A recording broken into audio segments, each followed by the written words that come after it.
Hey, avid listener. This is Dr. John with Joree today, and we have a very special guest. In fact, so special that we're doing two podcasts for this one interview. So, this episode's actually for the Evolved Caveman podcast, as well as our newer podcast, Love Isn't Enough. And our guest today is Shana James. And Shana is a relationship coach for 20 years and has humbly discovered the causes of disconnection and distrust in relationships, as well how to build and keep passion alive. She specializes in supporting men who are frustrated with their love and sex lives, both in dating and long-term relationships. Shana is the creator and host of the Man Alive podcast with 300 episodes. She has a TED Talk, What 1,000 Men's Tears Reveal About the Crisis Between Men and Women. Her most recent book is Honest Sex, a passionate path to deepen connection and relationship and keep relationships alive. Shana has a master's in psychology and has facilitated decades of workshops based on her training in communication, mindfulness, psychology, and sensuality. Oh, this is right up our alley, Shana. I am so excited. We are soul sisters and we brothers. are soul sisters that I kind of nudge John and I'm getting in on this interview too because I want to be a part of this. So, I was reading your book to her, and she was like, "Oh wait, why aren't we doing this for Love Isn't Enough?" I was yeah, well, let me check with her. Yeah, this is great. So thank you so much for being here. I can't wait for this conversation. Yeah, thank you so much for having me. So I just read your bio, but can you tell us in your own words how you got to where you are? And I want to hear more about men's tears. Yeah.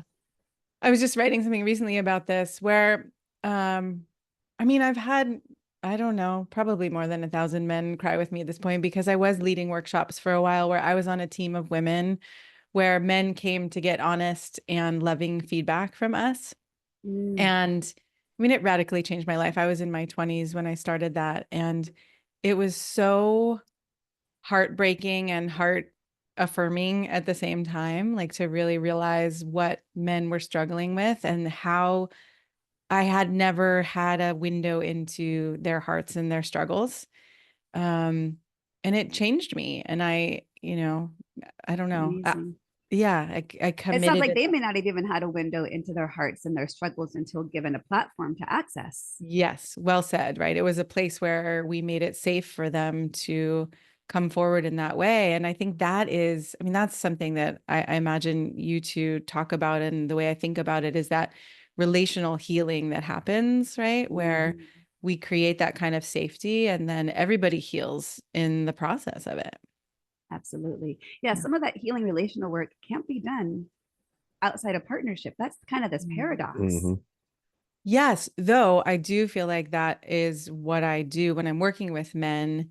It's like, okay, we get to take on sort of role play, but sort of more like soul play, maybe I would call it, right? It's like we get to come to each other and play in that space of intimacy. Like, can you be with me right here, right now? Can we be present? You know, where are the defenses? Where are the ways that we try to be someone who you think I need you to be? And we get to play that out so that then you can go back into a relationship where the stakes are a lot higher and have more experience there.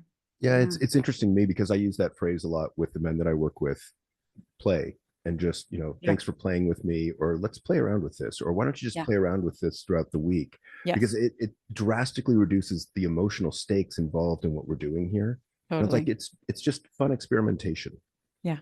Yeah. And we can take it so seriously. And yeah, the stakes are high. We could lose someone we love dearly, but I think if we don't take it less seriously, if we don't let ourselves play, then we get stuck in those dynamics. That wasn't even a dynamic that I told myself when John and I first started dating, of I'm going to play this little game of let's just see what happens when I actually say how I feel. Yes. Because I was conditioned out of that, as many people are from childhood or previous relationships. And I had to look at it like a game, not a mind game that I was trying to, screw with him. It was more about if I didn't label it as that in my head, I would have been way too afraid to even try. Totally. Yeah. Yeah. And I think as we play with it and as we take those risks, we recognize that we're stronger than we realize, or that the relationship is stronger than we realize, or Right. So I know I've tried to avoid pain in my life or tried to avoid hurting someone else. That's been one of my biggest fears. Like, I don't want to make anyone else feel bad. And then starting to recognize, okay, if I'm not willing to go into that territory or play in the elements of, yes, we're going to feel hurt. Yes, we're going to get offended. Yes, we're going to be disappointed in each other. Then if we're not right, if we're not willing to go there, we're kind of skirting along the surface and not actually being intimate with each other. Yeah, lately I've been playing around with that idea that everything we want is just on the other side of uncomfortable conversations that we're unwilling to have. Yeah. And I think, you know, you've got some of this in your book about the importance of honest conversations. Yeah. Can you speak to that a little bit, that idea? Yeah. And in the book, I really talk about like what is honesty, as I was Mm-hmm. doing some research and realizing it had not been written about in a very long time or explored. It was like, okay, well, there's the kind of honesty that I think is destructive, right? Like you're being an asshole or I hate you or, Which might that, be true. right. It might be true. It might be like, that's my honest But it's not going to be thought very right now. relational and lead to Yes. greater connection, likely. Exactly, right. It pushes people away. And so then I started exploring, okay, well, what kind of honesty actually creates intimacy and how do we mature our honesty so that we can go to that next level deeper than the surface conversation, right? It's like so many couples are fighting over the socks on the floor or whatever it may be on the surface and actually underneath that. And part of how I came to that was watching my parents and seeing, oh, neither one of them feels supported or understood or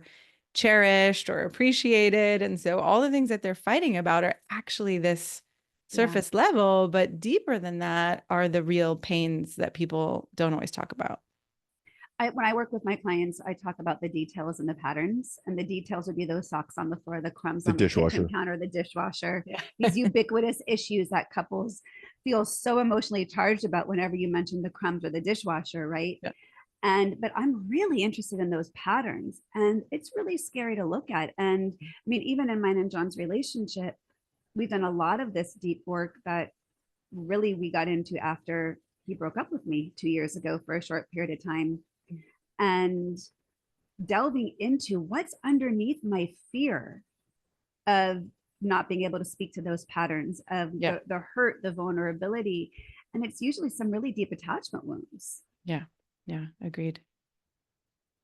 And easier said than done to get through. It takes a lot of courage to go there. So what are some of the ways that when those wounds of attachment wounds are deep, that you are help your, especially the male clients, build that safety? Yeah. I mean, oftentimes when I'm working with people, but I would say maybe men in particular, there's, and maybe it is just people. Sometimes it seems so gendered, but, I think that there's a way of helping people find their own sovereignty or their own belief in themselves, such that saying something that they feel vulnerable about doesn't mean now I'm weak, now I'm less than, now I'm right. So it's like, I think some of that safety gets created when we actually know who we are and we're not using someone else's assessment of us to feel worthy. Yeah, got to step out of those old family patterns of shame or not enough or too much, and not project that onto our current partners or that belief in self that prevents us from that connection. I love that idea of not enough or too much. I think that's at the base of a lot of our insecurities, right? Either I'm too much for you or I'm not worthy enough. Yeah. And I mean, in talking to my partner recently, as we've been trying to figure out, are we going to live together? Are we not? We decided on an in-between, like he's going to move in for a week out of the month for a couple of months. We're going to try it and just, different experiments. But I woke up one morning and I was like, oh, I just realized I'm terrified of being a disappointment to you. I'm terrified that if you come up close and you live in my home with my kid and this life, and you really are that close in, that I'm going to disappoint you. And I could have not gone to that deeper level and just been on the level of the surface, which is like, it's too much. I'm too busy. I don't, I'm this, I'm that, and just been in those protections. But then we get to really have a conversation about, okay, well, what happens if we do disappoint each other? And, what would be the disappointment, and how do we want to navigate this together? I would say what happens when we disappoint each other. Exactly. 'Cause it's gonna Because we happen. are going to disappoint each other. Uh-huh. Well, and we've learned, especially in some of our dynamics, that some of John's old patterns of avoidant behaviors where he would shut down and withdraw, Yeah. it was because he was dealing with shame over having disappointed me, Right. even if it was something simple of what you said hurt my feelings. Yeah. And so we've had to learn how to name that without the spiral, Yes. and to be able to stay in that vulnerable state and honor we're gonna disappoint each other. We're gonna get on each other's nerves. We're gonna, get frustrated. And so that's not the problem. To us, it's more of, and what we guide our clients in, when that happens, not if, what are the strategies that we can access, even if we're still flooded, even Yes. if we're still triggered, to Yes. be able to not let that disconnection get bigger and bigger and bigger. And I love that probably between the three of us, I mean, we've probably done 100 or more years of personal growth. and we are all still. I think I've done 60 on my own. Well, you're not even 60 yet. And I was going to say, I think I probably started at 3. So, over 40 years of just that. Yeah. And we're still, I love the humility of being able to say it's not easy for any of us. When it never ends, right? Yeah. We're never done growing. Yeah. Well, and especially, us as couples there, as a couple who have joint clients as couples, that was really embarrassing to be like, ah, shit.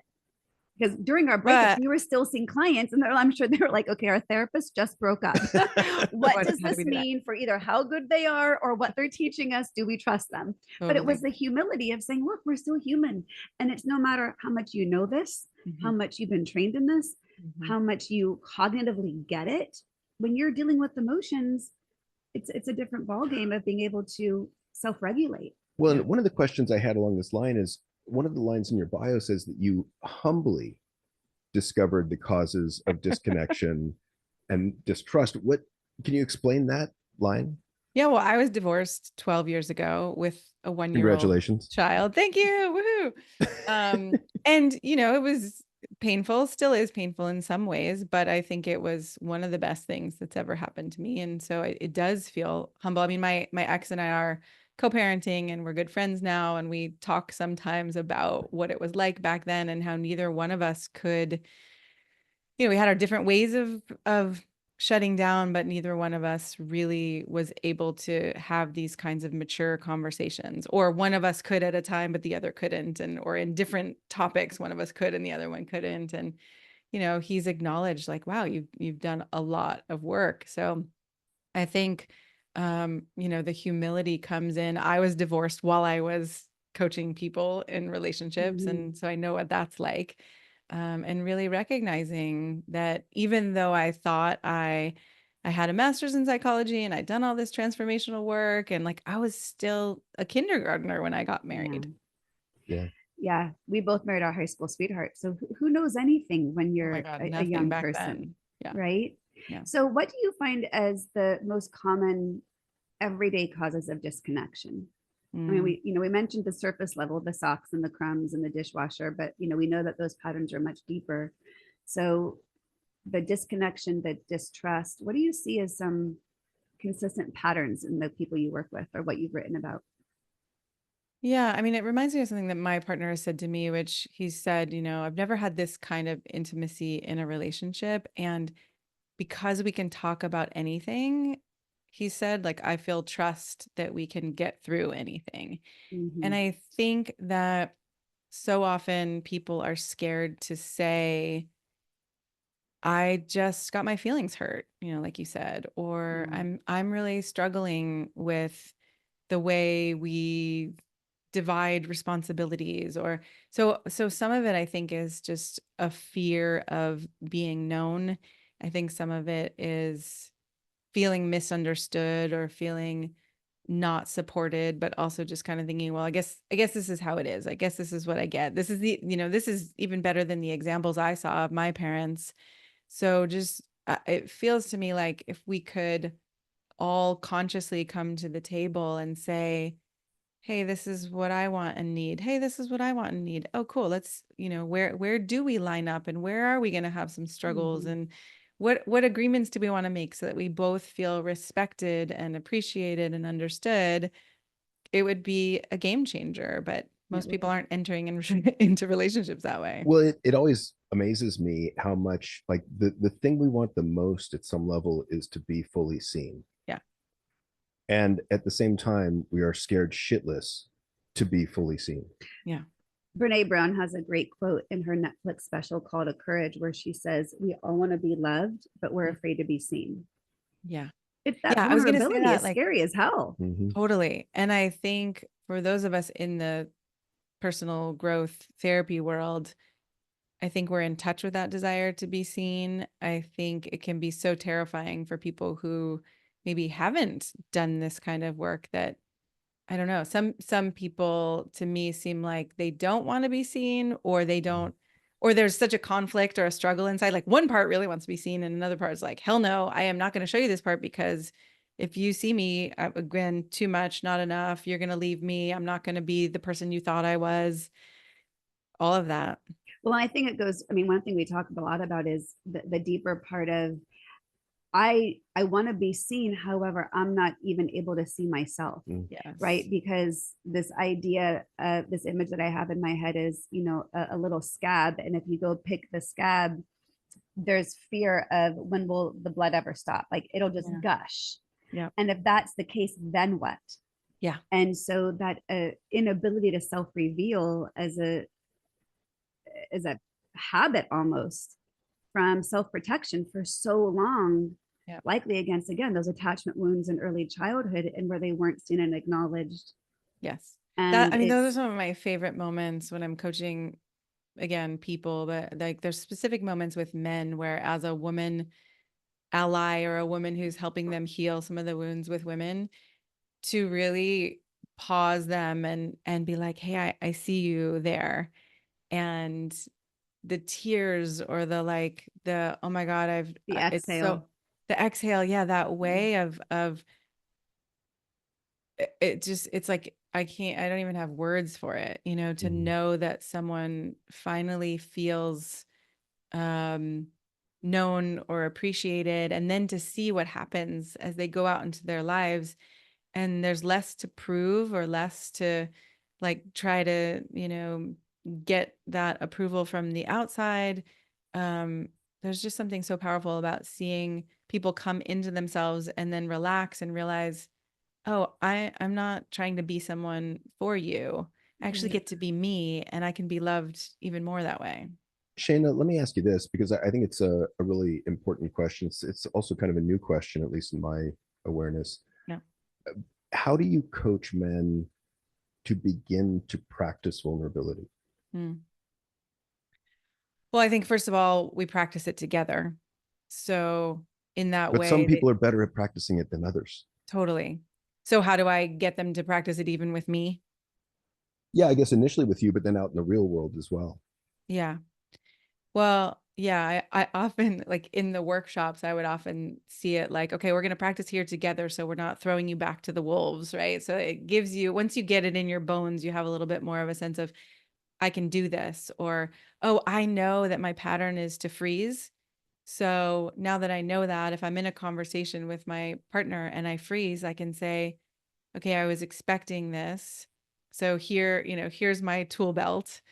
And so I don't have to feel, ashamed or guilty or wrong or bad in that moment, which creates that whole downward spiral. But okay, so going back to getting someone to practice, again, I think it goes back to, if we can support people to have that sense of themselves, that self-love for themselves, and that knowing that if I mess up, if I say the wrong thing, it's okay. I was working with a couple last night, actually, and we were going toward having them appreciate each other. And you would think that, I would think in my past, that having two people turn towards each other and appreciate each other would be simple and easy. And it's like, oh shit. So much history comes up, and so much mistrust, and how do we rebuild trust? And how do I know that you're really going to try? And how do I know that, what if I say the thing that disappoints you and then you're going to leave me? If I don't try, then at least I haven't broken something, right? So I think there's, again, just slowing down and seeing, okay, what gets in the way and what do you need to feel safe here? And how can we create that together so that then again, when you go back out into your life, you know what you need and you can create that for yourself instead of hoping that someone else would create it for you. Yeah, I think it's just a really fascinating question to me of how and when should we be vulnerable, especially for men, because I've coached men to do this for years, and it's fascinating to me because sometimes they're with a person that can deal really well with it. They can be vulnerable in response. They can validate. They can hear you, and then some days, I remember having a high school student who was getting vulnerable with his girlfriend and had some tears, and the girlfriend was like, "Dude, stop being such a pussy." Oh, so that's kind of, there's two. Yeah, that's the two ends of the spectrum and everything in between. Yeah. And so I think part of our challenge in being more vulnerable is that fear of how's the other person going to respond to this. Yeah. Well, and I think it's building a muscle. Yeah. If I could just interject real quick, it's building a muscle, right? I mean, one of the hallmarks to our relationship stories, I said to John early on, like maybe 3 months in, I accept all of you. And I meant it. Yeah. But it took him probably 8 years to believe that. Yeah. And even though I could have shown up in the way that was allowing vulnerability, depending on where he was at internally, would give him that internal access. Yeah. Whether it was, a trauma trigger thought from his past or fully present in the moment or mood, sleep, whatever, right? Like, so I think even the access is a spectrum of moment to moment, even irregardless of the safety net that this current relationship is striving to have or actually really has. Yeah. And I think as humans, getting to the place where we can actually accept our partner in their idiosyncrasies and their weaknesses and not make it mean, oh, you're not who I thought you were. It takes a lot, but I think it's masterful. And I do talk about that in my TEDx talk where, I say that not only do I support men to be more vulnerable, I also realize that a lot of women, so when in the heterosexual dynamic, like a lot of women, because we haven't seen men be vulnerable, when they are vulnerable, we can panic and we can think, oh shit, my rock is gone. He's now going to be a puddle on the floor forever. Women don't have the experience that, oh, as I create this kind of safety and I love this man and his vulnerability, he's actually going to come through this stronger and more loving at the same time. When you haven't had that experience, it can be terrifying. And so I think there's some education there too for people. And also trying it out. Like I suggest that people don't get vulnerable about the most vulnerable thing in their life first, right? Even just a small thing of admitting that we're nervous and then seeing how someone reacts to that. If they're like, oh, stop that, don't be nervous. So do me a favor, define vulnerability for someone who doesn't know what the word means. Because I think that's important too. Yeah.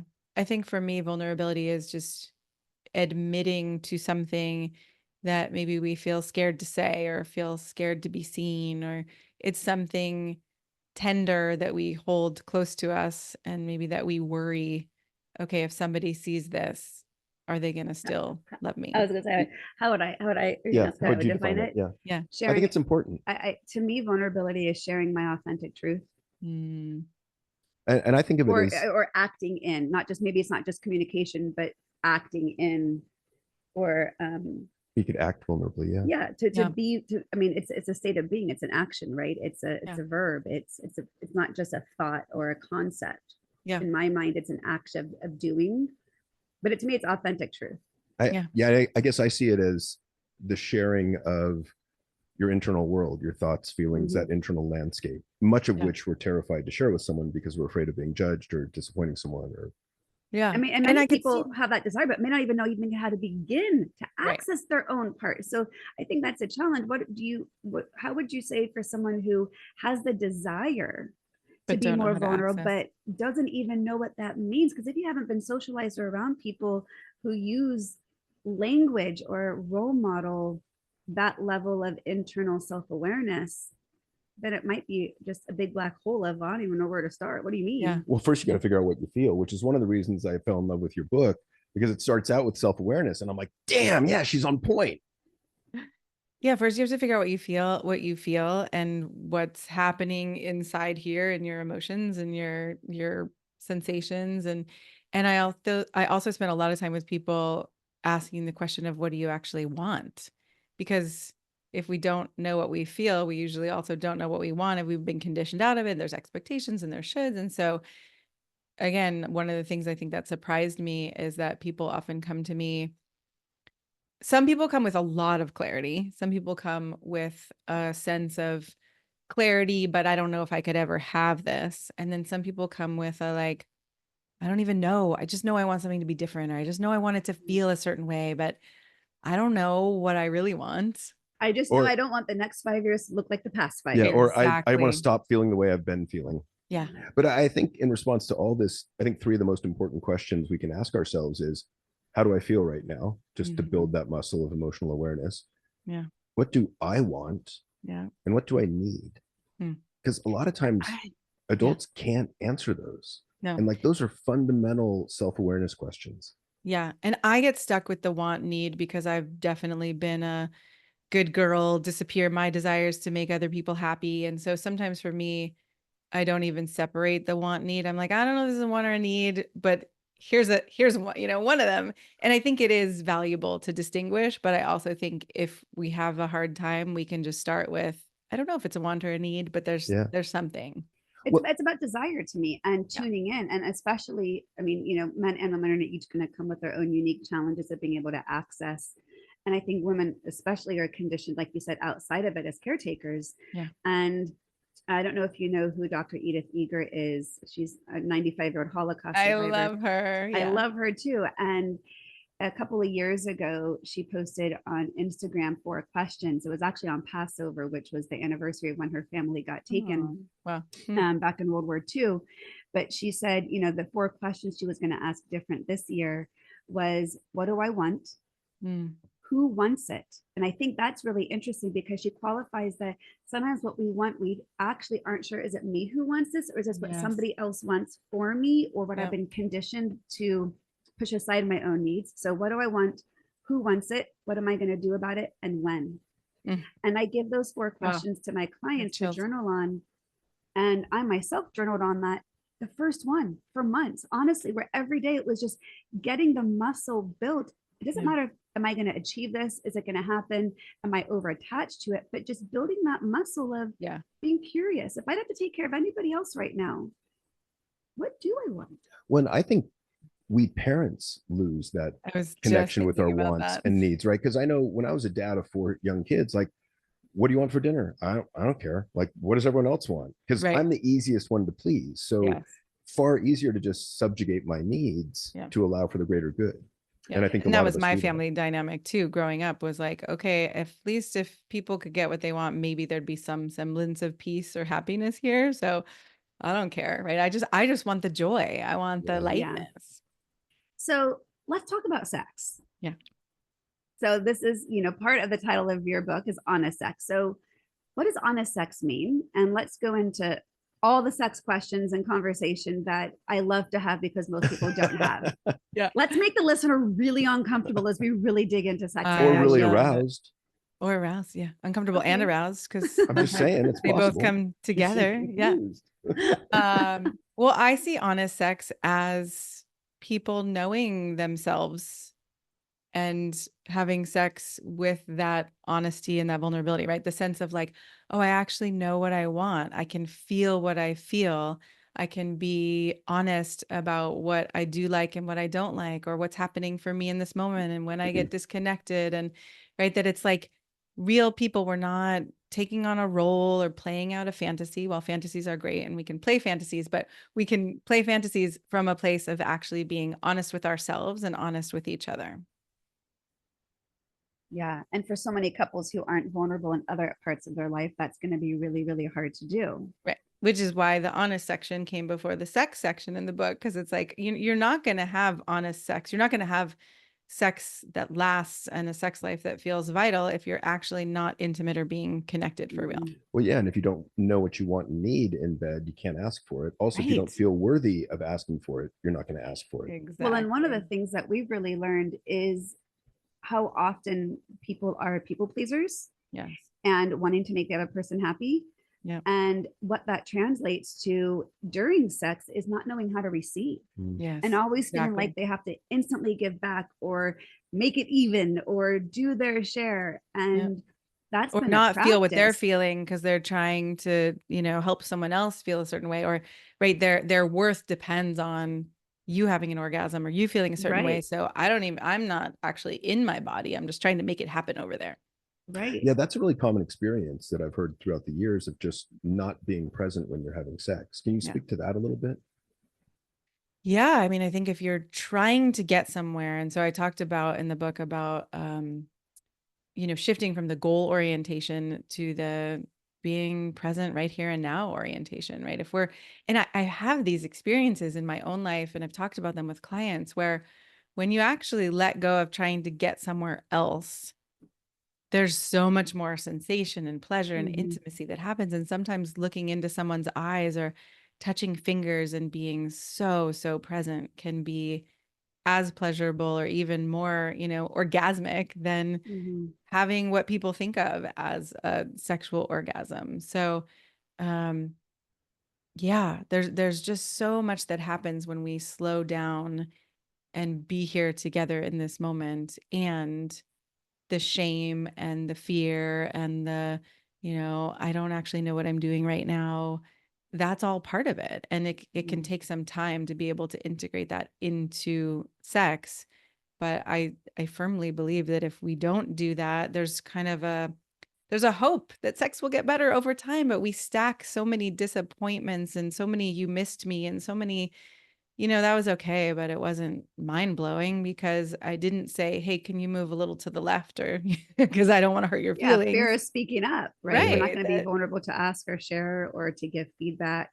Well, and if we're disconnected from our partners as a result of being disconnected from our own self, our thoughts, emotions, sensations, then sex will just be perfunctory and not necessarily an intimate act, and maybe really goal oriented of, well, I just needed an orgasm. I just needed to, have a release and now I'm fine, but we don't feel more connected as a result.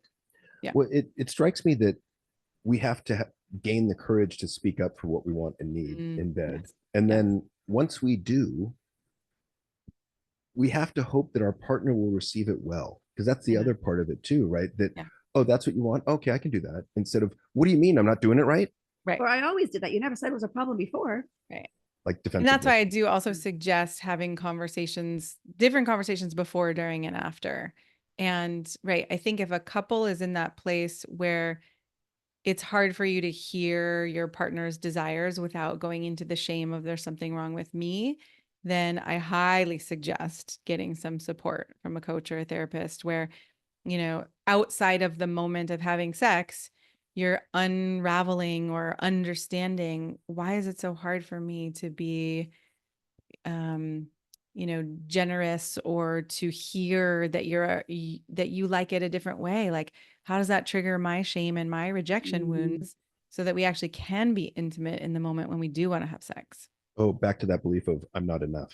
Yeah, exactly. Or I'm too much if I'm asking for something. Yes. Right. Again, it's that same end of the spectrum. Full circle. Wow, that was nice. Yeah. I've interviewed Dr. Laurie Brotto, who wrote the book Better Sex Through Mindfulness. And I love this idea so much because women especially are so cut off from their own bodies and their own arousal sensations. Yeah. And it fascinates me. And I talk with this about women, about this with my clients, women, a lot around the busyness we feel and how disconnected we are. Again, what do I want? What do I need? What am I even feeling? Yeah. And in her studies, she does a test in which they insert a vaginal probe, basically like a vibrator with a detection at the end, almost like an ultrasound, and have the women watch porn and ask the women, are you aroused? And they're like, nope, not aroused. Meanwhile, the probe is like, no, you're pretty aroused. Wow. Right. And it's amazing to me that they are so cut off from the physiological response. Now, Yeah. we know, especially, and I think Emily Nagoski talks great about the difference between arousal and desire. Yeah. And so we might not be feeling desire, but our body is still getting aroused, right? Yes. And again, if we're disconnected, it comes down to like so many of these root challenges, right? Fear of vulnerability, disconnected, lack of trust. Yeah. I blame Rene Descartes. I think therefore I We am. could I go all think the way back therefore I there. am. He totally fucked us Yeah, by Oh my he God. started the I mind feel body split. therefore I am. Yeah, that's what it should be. And That's where it all starts. yeah, Yeah. let's go back and blame the He's the philosophers. bastard Seriously. that started it. I think also not making ourselves wrong in every moment is the doorway, because what I'm starting to notice as I'm in this perimenopausal phase is there are moments where my body can be turned on and my mind is kind of like, do I want this? Why do I want this? What am I doing here? And that's new for me. I'm like, okay, that's a disconnect that I have not had before. And I could beat myself up, make myself wrong. You know, my partner could do the same thing in his mind, like, what is wrong with her? But Or take that personally. right, or take it personally. Yeah, And what's the wrong with me? only way that we get to get through that and find the path through is being really intimate with it. Like, wow, what is it like to be disconnected in that way? And okay, you know, what is that part of you that doesn't want it? Like, what's really going on there? Like, if we really listen to ourselves and listen to our partners, we can grow together and learn together. And I think that creates the intimacy that then allows for the passion to Yeah. thrive. And I want to call out what you just did because I think it's very important. And what Shana just did there for the listener is she switched to curiosity. Mm-hmm. And that's such a big fucking deal. Mm-hmm. Yeah. Yeah, to go it's from huge. defensiveness or to go just from self-focus to Judgment. curious on the other. Well, the other part of what she just did in that description was naming the part of you, not all of you, right? Yeah. So it's not your identity, it's this piece of you, which is, you know, like some internal family systems work, right? Like what is this part of you that is experiencing? This does not define all of you, and this isn't Yes. permanent. This is present moment. Yeah. And recognizing, oh, this isn't permanent. I think we solidify, and there's not a word that's like permanentize, but like we make things permanent Right. with our judgment or with our Sure. attacking or blaming someone else or, you know, not being curious. Then it's like, well, I guess that's how it is. Well, maybe it wouldn't be how it is if we actually talked about it or if we, you know, I like the open. word petrify there. Like, because Petrify. I think we petrify Yes. a lot of our beliefs, Yes. right? And we get Yes. rigid thinking and we can't get past them. We can't Yeah. think of a world that doesn't have that Yeah. as we're thinking of it. And then we petrify the dynamics. And then it's like, okay, well, who wants to open their heart and their body when they're feeling judged or when they're feeling like, you know, something isn't going to change or you're not going to see me for who I really am or you don't care about me and these parts of me. Like that doesn't have us want to open to each No. other. Well, I think it also opens up this idea of different levels of what we define as intimacy or how we define sex, because it's not just an intercourse, right? And, you know, I remember listening to Glennon Doyle's podcast and Abby Wambach goes, when she brings me coffee in the morning, that's the start of our sex. Yeah, exactly. And I love that, right? It's these intimate moments that are unique and just between the two of you. It could be a glance, it could be a touch, it could be a word, it could be a generosity. But you know, John and I always teach our clients, and I think do for one another, intimacy is all day long. It's a practice. It's sending a text Foreplay. Of, hey, I'm thinking about you. I look forward to seeing you tonight, whether it's about sex or not. It's making your partner feel seen, heard, and validated. And what I see a lot of clients with, and I'm curious in your experience around this, not a lot of the clients I work with feel desired. Interesting. Do you come up against that around, you know, maybe the love and the safety and the trust and the connection is there, but expressing desire can be vulnerable, right? It's like, well, if I express desire for you, but you reject me, or what I was taught when I was young, that if I expressed desire, I looked like a slut, or right. There's so many ways. And so that another place of getting curious, like, oh, okay. So if I don't feel desired by you and I come to you and I'm like, I don't feel you're not desiring me. This is, you know, I don't want to give you what you want because you don't want to give me what I want. It's very different than, hey, I don't feel desired by you. Can we talk about this? Can you help me understand, what would it be like for you to express desire, or what keeps you from expressing desire? Is there something I'm doing that's creating this dynamic? And, here are some of the things I'm thinking about that would show me that I am desired by you. That, again, it's like that level of conversation isn't common in our culture. And for the men listening, please know that for women, the brain is the biggest sex organ. Yeah. So if for the men are not getting the level of sex they desire, then maybe be curious about what are the other ways they can express desire versus like grabbing your partner's ass as you walk past them in the kitchen. Like that may not be what It your may not be partner the doorway. receives as desire. Yes. And so Yes. I love that curiosity again of what would desire sound like to you. Well, what are some of the concrete suggestions we can just brainstorm real briefly on what desire might look like for a man to his wife? I mean, like, because part of it can be acts of service, right? Just taking out the garbage. How can I take some pressure off of you? Yeah. What else you got? Well, I was gonna say, just that sex porn of book for women of like men doing chores around the house. I was looking for that the other day and I couldn't find it. That was like back from the early 2000s or 90s. I think I remember like seeing The that in high man school shirtless vacuuming Yeah. with the baby Yes. on his or back. ironing. with a baby Yeah. on his back. Totally. But I think for me, desire comes in so many different forms. It's part of it. It's gratitude. It's appreciation. Touch. Definitely touch. Even just, I love that if I'm cooking dinner and John just kind of stands behind me and massages my shoulder, maybe just gives me a little kiss on the back of my neck, like these gentle little entrees into showing affection, appreciation, gratitude. Yeah. And I think which doesn't happen like in the dry, rigid, we've got things to do and kids to take care of and money to handle and like, right. That's not desire, doesn't come in that form. And so I think all the things you're talking about they're slowed down, right? They're actually like taking a moment to glance at each other or touch each other or be generous with each other. Which is also countercultural, right? Because I would say that one of the things that works against us having a solid relationship is the speed of our lives, the stress that we're under, the pressure that we're under, the temporal demands that we're under. Yeah. Agreed.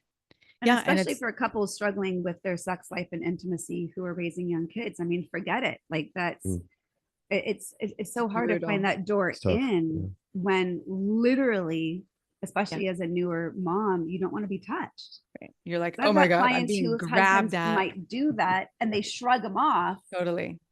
And that's going to send a message to the husband. I'm not doing that again. Yeah. And that's why in the book, I also there's that chapter of what is sex actually, because I agree with you. It can be energetic. It can be emotional. It can be these tiny moments or acts of bringing coffee or touching your face. Or I did a tantra workshop with my partner once, and there was this exercise where I was just like, look at your partner's face and see how precious it is and like touch it, with that preciousness. And it was something where it was like, oh my God, if my family saw me doing that, I mean, my family has made so much fun of me for any kind of intimacy I've had with a partner. They're like, oh, get a room, or, when I appreciate my ex-husband, it was like when we were married, and, I would thank him. And I remember my sister being like, why are you thanking him for things he should just do?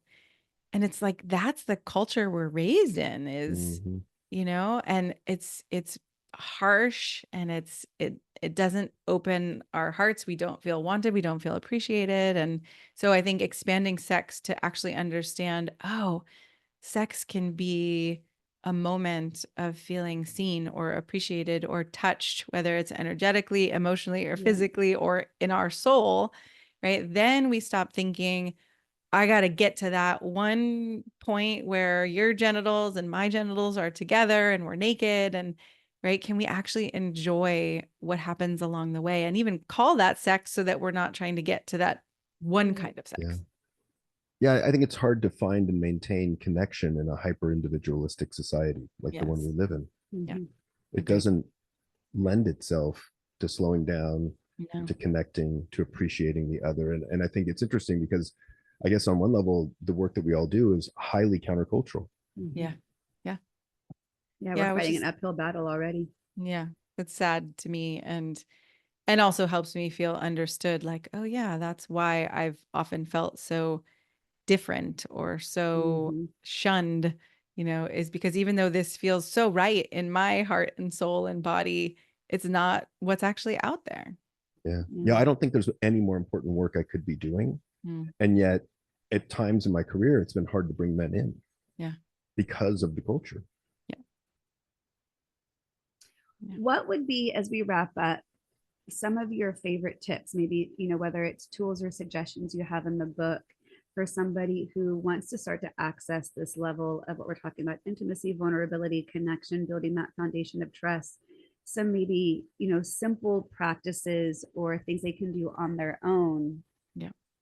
Yeah. I could get Well, them I think started. starting with either journaling or, however you like to do it. Sometimes even when I'm driving in the car, I might make a voice memo to myself, or, just asking yourself that question of, okay, well, what do I want that I haven't admitted to myself? Or like you said, John, okay, if we have to know what we're feeling. What am I feeling right now? I'm feeling heavy. Okay, why am I feeling heavy? Oh, there's this dynamic with my partner that I'm not really enjoying. Okay, well, how would I want it to go if I did want it? Or where am I feeling hurt or disappointed? Right. So starting to get more honest with ourselves, I would suggest, in whatever way you want to do that. So for some people, it's through desire. For some people, it's through the back door of like what I don't want or what I'm not enjoying is, because sometimes it's hard to get to desire. And sometimes it's through that, in this moment, why I'm really upset or disappointed or hurt. And to see if you can take the lens of blame or shame or, that's someone else's fault. Like, see if you can set that aside and not judge it and not make anybody wrong, including yourself, and just start to explore, like playing, like we said, okay, what else could be different? What else might I want here? Yeah. I'd say that's number It's one. so simple. It's just not always easy, right? I know, exactly. And if it's hard to do it on your own, find a friend or someone you feel safe with who can ask you that question, or sometimes a repeating question that you can, again, record on a voice thing or write on a page. What do I want? And then answer. Okay. Again, what do I want? What do I want? And letting yourself not have to know and be surprised, like letting yourself actually sit long enough that something arises instead of you're going and trying to figure it out or, trying to get the right answer. I think it's a beautiful way to start. And we know when we get to that place, nothing feels better. Yeah.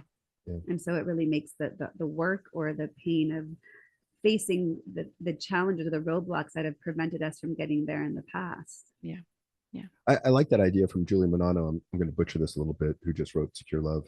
And it's that not that we're looking or shooting for a happy, thriving relationship, but we're shooting for a relationship in which we feel safe and secure, in which we have a secure attachment.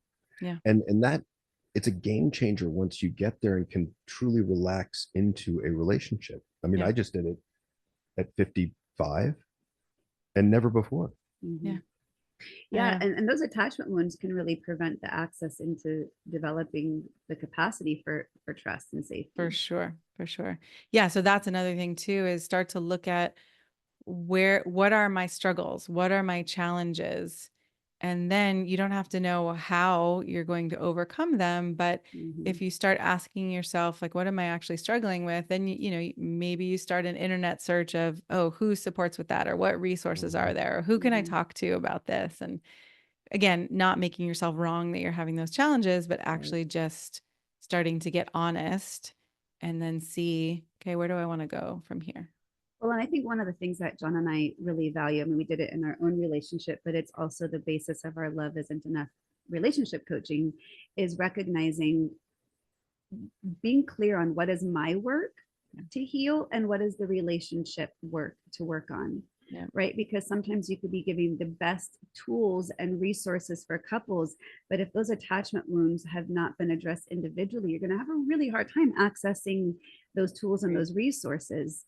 And, coming back to what John had said a moment ago about security and trust, we've also found, both of ourselves and with clients, the more of that security, that's the greater sounding board for playfulness. Yeah. That's and where joy banter, actually comes from. Right? Like you can't banter if you're not feeling safe. No.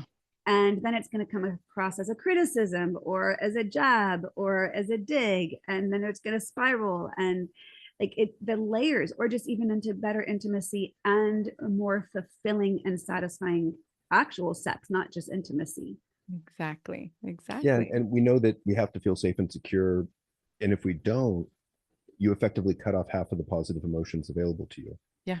So I think that's a really strong argument to shoot for Yeah. a relationship in which you feel safe and secure. So one more question, just in wrapping up, is there anything we didn't ask you that we should have? I was going to ask that one. Good job. Yes. I don't know. I don't think so. I mean, I went back to the topic of safety and security as you were talking about it. And I was imagining, just had all these flashes before my eyes, and, a couple where like one person makes a joke and then the other person feels hurt. And then the person who made the joke was like, I didn't mean it that way. Or you always take it that way, versus looking into your partner's eyes and being like, oh, I'm so sorry it felt that way. Not what I meant. I love you. Right. So from a place of being secure in yourself, then we can create the kind of safety where we don't need to defend ourselves and we don't need to prove that I wasn't being this way, even though you thought I was being this way. So I love that, the focus on first security in one's own self. Yeah. And then we get to create that in the relationship, which creates safety, which the couple I was working with yesterday, we went back to that, right? Like, okay, what creates safety? Oh, we've got to rebuild trust here. How do we rebuild trust?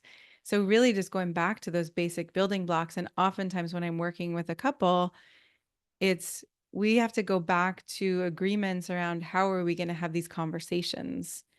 How are we going to make sure that we're respecting each other, we're listening to each other, we're being curious and compassionate, because we can't actually work on sex if those building blocks aren't in place. So I think the willingness to go backwards, and even though it can feel slower or like it's a little bit more of a slog to get there, Sure. it feels to me like it's slowing down to speed up, right? There's a slowdown, but eventually it catapults you into intimacy as opposed to bypassing those pieces. I love that. Shana, how can people find you? You can go to my website, shanajamescoaching.com. I have a quiz there. It's about what keeps you from having the best love and sex of your life after 40. I'll give you guys the link to that.